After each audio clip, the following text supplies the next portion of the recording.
Hello everyone, Kaylynn at the South Hollow Library, and I am here to present to you the March Take and Make, which you will be able to pick up your bags starting Monday, March 22nd, and that'll go through March 26th, which is a Friday. So you can come pick those bags up, and this month's Adult Take and Make is Spring into Gardening. So when you come pick up your bag, what you will find inside is a cute little garden journal. The back page will have germination ideas for you. You will find inside 2 cups, of which I have already put the holes in. You will find 2 different types of seeds, enough soil to fill those two cups, and notepads for observations on what you saw going on with your seeds. So for this presentation, I am going to walk you through some things because you will not find instructions inside the bag. So I'm going to put this aside, and then I'm going to show you what you would do with everything that you have in there. So first of all, you're going to need a bowl, because you are going to want to dump that bowl into something, because we are going to properly start our seeds. We're going to get our seeds germinated in the correct way. So in your bag, this is how I packed your soil in. So I'm doing this right now in front of you guys. No behind the scenes special editing going on. So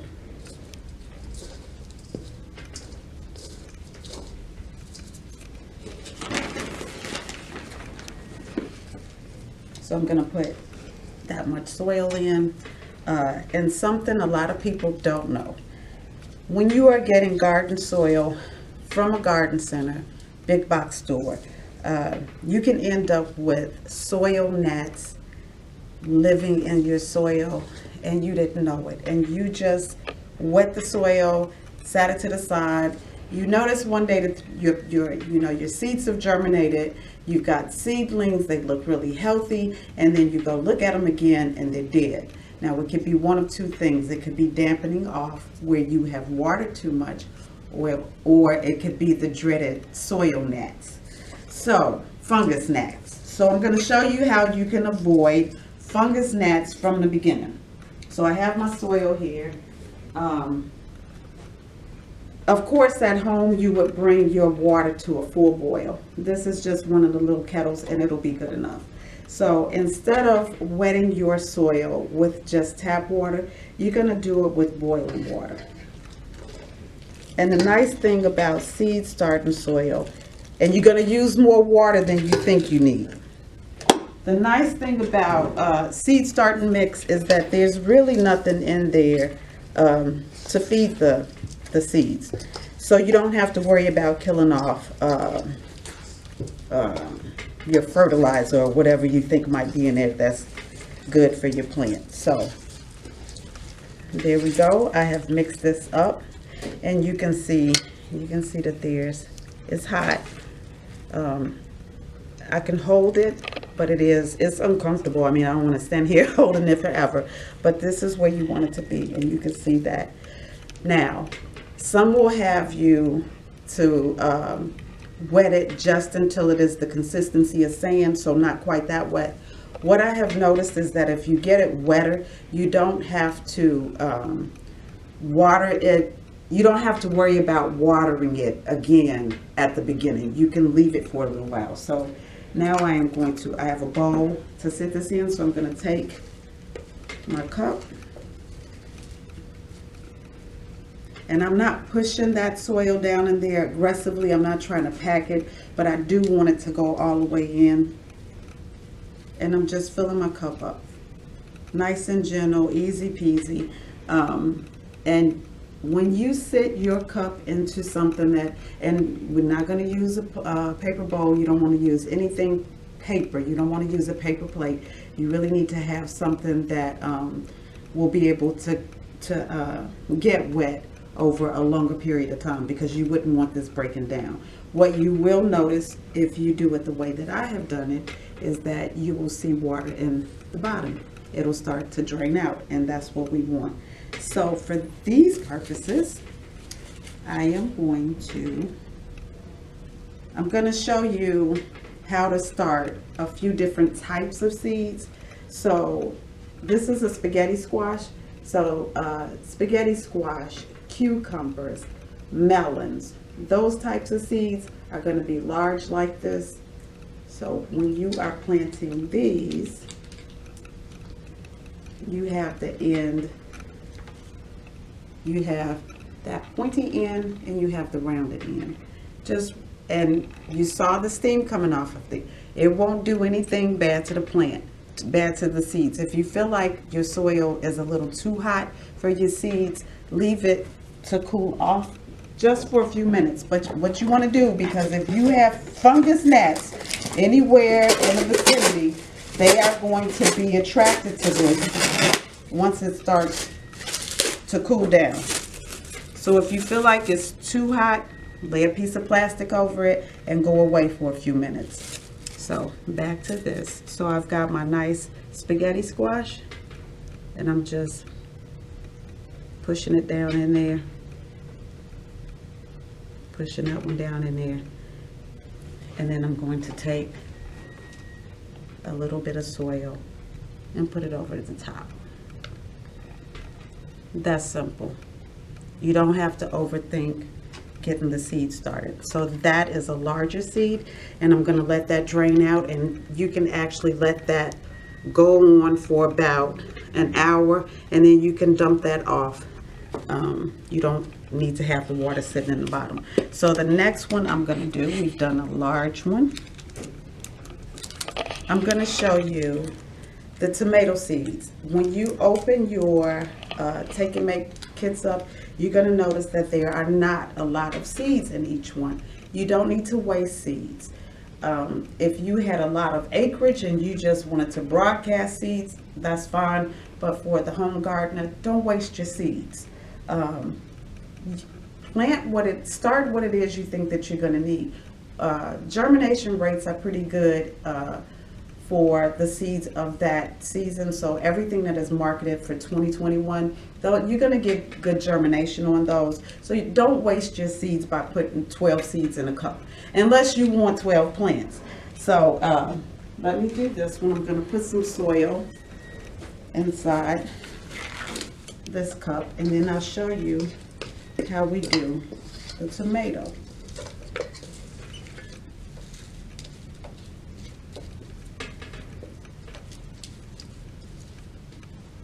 So there, I've got my dirt on top, and then you can see the difference in the tomato seeds. So those are smaller. So if you got tomato seeds in your kit, you're gonna have 4 to 5 seeds, and you're just gonna drop that seed on top, drop it on top, and then top it off with some dry. So when you open up your bags, set a little of the soil to the side so that you have some to top off with. So that is how you would do your tomato seed. And then I'm gonna let's do the carrot, because carrots, collard greens, cabbage, certain seeds will come with lots of seeds in a pack. Not because of poor germination. This is just the way they come. And it's easy to separate your seeds out. There are people that would say you only have one thing growing in a container, but I'm going to show you something at the end. So for the carrots, you're going to sprinkle them all on there. You're going to let them come up. When they start coming up, when they get to be about an inch, inch and a half out of the soil, there are 2 things that you can do. If you don't want to have that many carrots growing inside the cup, if you feel like you're not going to be able to handle them correctly later on, don't pluck them out. Take a sharp scissor and just snip off the ones that you want to snip off. However, if you are a little more courageous, you can let those seeds grow, let the plants grow. And when you are ready, there, you know, people say don't transplant carrots. You most certainly can transplant carrots.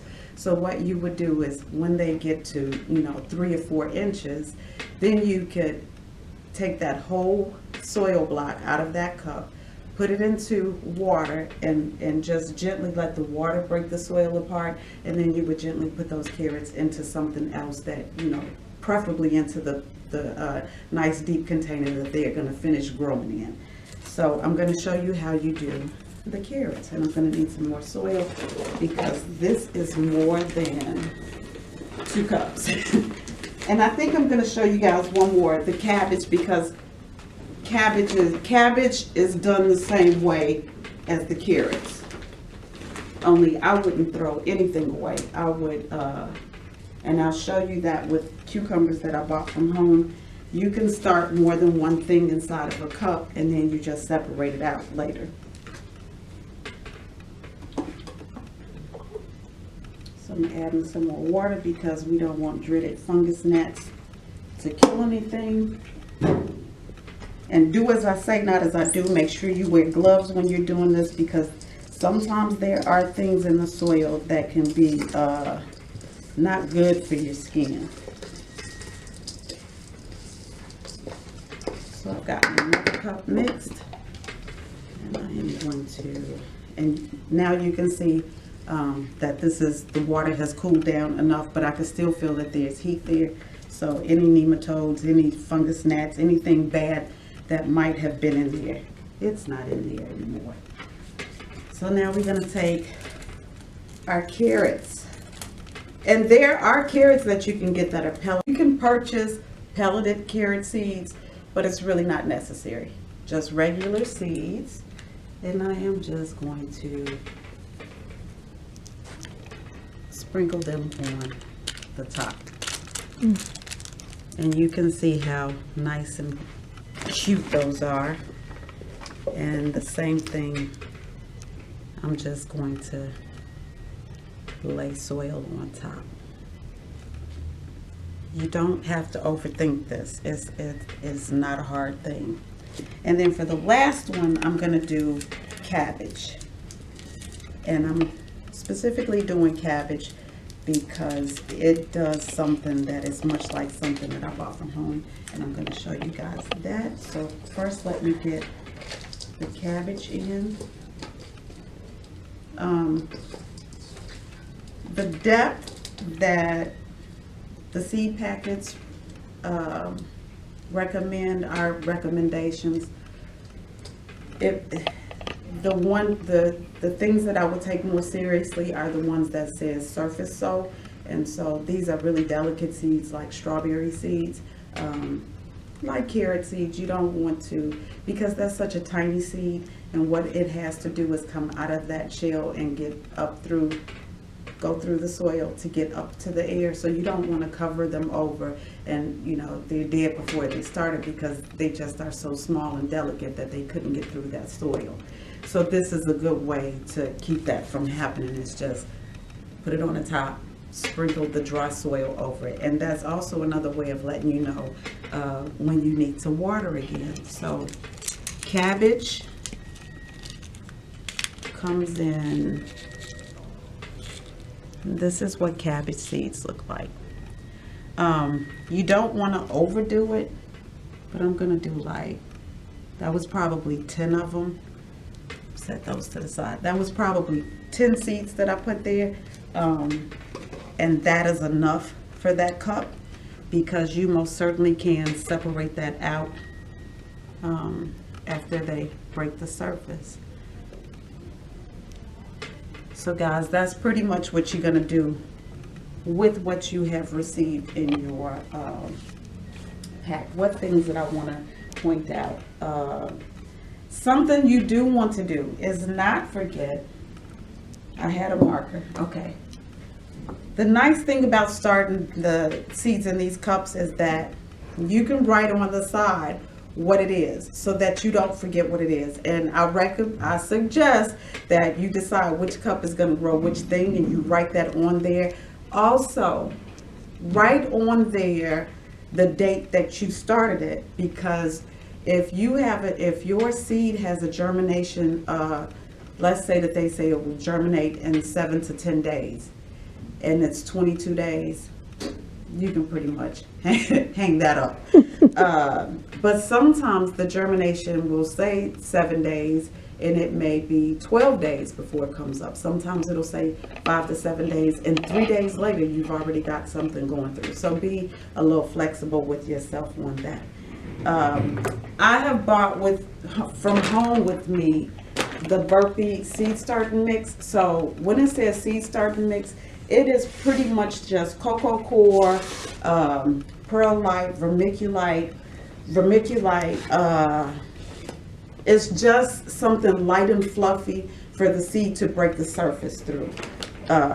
When it says potting mix, when you have a potting mix, this has things added to it to give your new seedling, to give that plant something to eat. It gives it some nutrition.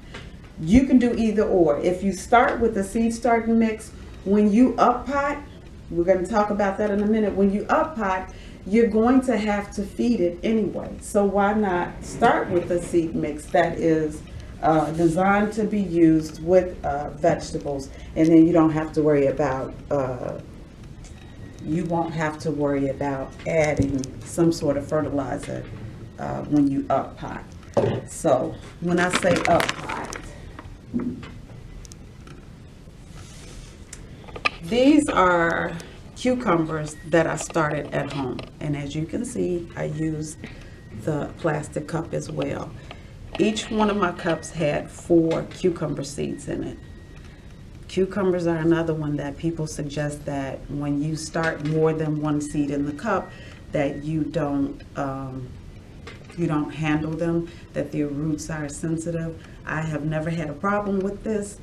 You're just gonna be gentle. You're just gonna ease your soil out of the cup, ease your plant out of the cup. It works better if you leave the soil to dry. It's easier to pull it out, and then you can kind of gently break it apart. And I separated my cucumbers into separate cups. So now I did not waste 4 seeds. I didn't waste not 1 seed, and I'm going to have 4 plants. So this is called, this is a form of up potting. So if you started with a cup that was smaller, eventually you're going to have to up pot it because it can't continue to grow. So my cucumber has started to grow its true leaves. So the first leaves that come out are not the true leaves. These are the ones that get you excited. These are the ones that get experienced gardeners excited when they start to get their true leaves. What else do I want to tell you guys about this? Do not overwater your plants. Don't overwater them. That is what dampening off is called. You kill the roots. They just are, think of having your hand just sitting in water all the time. It's just not a good thing. That's why I said with these, after a while, we can pour that, you can wait like an hour and then pour that water off.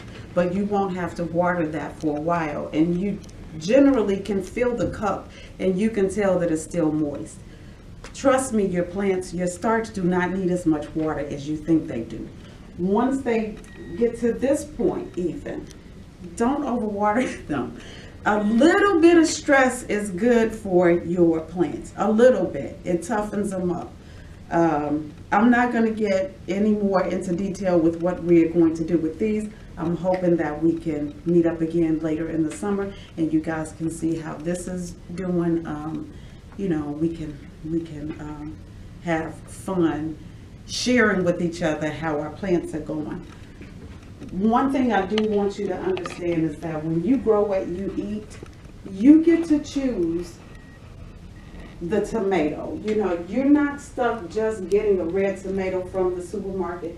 You can grow whatever kind of tomato that you fancy. You're not stuck just eating an orange carrot. You can have a yellow one. You can have purple carrots are high in, I can't think of the substance it is, but purple carrots are better for you. The other color carrots have more flavor. You can get carrots that have a little peppery bite to them. When you choose to grow your own food, you can grow whatever kind of bean you want. You're not stuck with getting what's on the supermarket shelf. You can have fun with potatoes. You do not need to have a lot of space to grow potatoes or anything. These buckets from that store, this is all you need. And you just put holes in the bottom. If you don't have a drill, you have a hammer and a nail. You just make as many holes as you could in the bottom. This could, you could put 2 or 3 seed potatoes in here. And you would have enough for a few meals. You would end up with enough for a few meals. You could grow strawberries in a bucket like this. You can grow a blueberry bush in a bucket like this. You could grow a tomato plant in a bucket like this. Is enough room for a tomato plant. You don't need a lot of space to grow something, to grow what you eat. Be aware that things die. They also die back and they come back. So this is thyme, and if I had left it outside, it would have come back. I can see bits of green. I keep being hopeful, but I don't think this is going to come back. But be prepared for some things not being successful. Don't let it throw you off. I have echinacea that I bought in the house from last season. It completely died, I thought. My husband walked into the room and said, "Come look at your plant." And there were about 5 to 7 leaves on that dead echinacea plant. So some things will come back, some things will die. Don't be disappointed. This is a whole rabbit hole that you can fall through. It doesn't take a lot of money to get started with this if you decide to go out. We all know, I'm gonna pull some of my seeds over. We all know that the Dollar Tree sells heirloom varieties. Menards and Walmart carry this brand. I can't remember where I got these. This is another big box brand. Home Depot is now venturing off into some more heirloom varieties. They carry this brand and that brand. This is another heirloom company. And then you get into the madness that is spending lots of money online with the fancier companies. The nice thing about this particular company is that they always send you a free pack of seeds. This is a company that is very cost friendly. His seeds went from 99 cents a pack to $2 a pack, and his shipping is free. As well as this company, the shipping is free.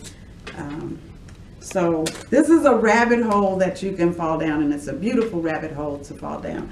I hope this has made some sense to someone, and I hope this inspires you to grow what you eat.